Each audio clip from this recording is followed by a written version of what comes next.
Hi friends, new இயரை welcome பண்ணுறக்காக night ஒரு 11 o'clock நாங்கள் கிளம்பி வெளியில் போனோம். எங்கே போகிறதுன்னு யோசிச்சிட்டே போகும்போது சரி ஆர்எஸ்புரம் கிளாக் டவருக்கு போயிடலாம், அங்கேயும் லைட்டிங் ஷோ ஏதாவது இருக்கோ அது பார்த்துட்டு வந்துடலான்னு சொல்லி கிளம்புனோம். பட் ஆர்எஸ்புரம் என்ட்ரன்ஸ்லேருந்தே பார்த்திங்கன்னா பயங்கர கூட்டம், இவ்வளோ மக்கள் எங்கேருந்து வந்தாங்கன்னே தெரியாத மாதிரி.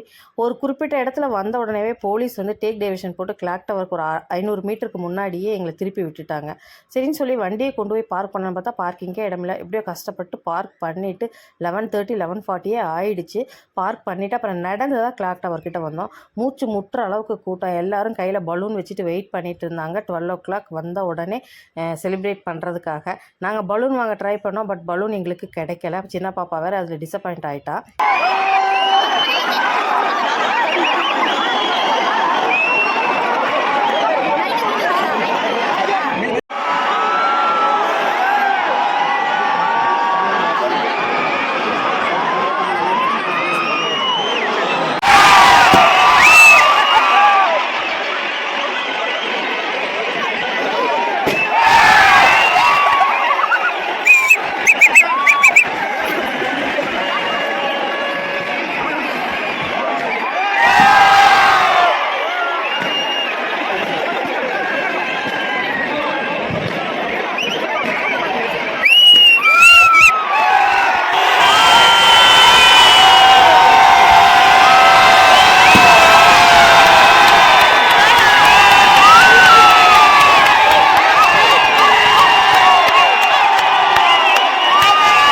Happy new year friends.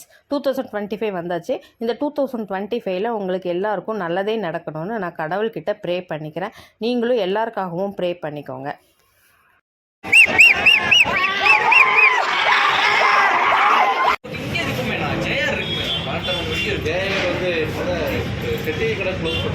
இவங்க 2 பேரும் காமிக்கலாமான்னு கேட்டு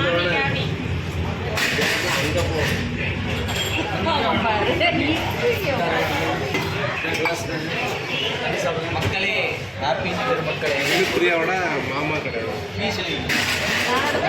இது பிரியாணி கூட மக்களே, ஹாப்பி நியூ இயர் மக்களே. என்ன சொல்றாங்க? கஞ்சி கிளம்பி வரும்போது அப்படியே டீ கடையில் போய் ஆளுக்கு ஒரு டீ சாப்பிட்டுட்டு பாப்பாங்க 2 பேரும் டீ கேக் சாப்பிட்டாங்க. சாப்பிட்டு முடிச்சுட்டு கிளம்பிட்டோம். மணி பார்த்திங்கன்னா ஒரு மணிக்கு பக்கம் வந்துடுச்சு. இப்போவும் பாருங்கள் எவ்வளோ ரஷ் இருக்குதுன்னு. இந்த நியூ இயர் உங்கள் எல்லாருக்கும் நல்லதாகவே நடக்கணும்னு கடவுள்கிட்ட வேண்டிக்கிறேன். Once again happy new year. மறக்காமல் சேனலை சப்ஸ்கிரைப் பண்ணிவிடுங்க.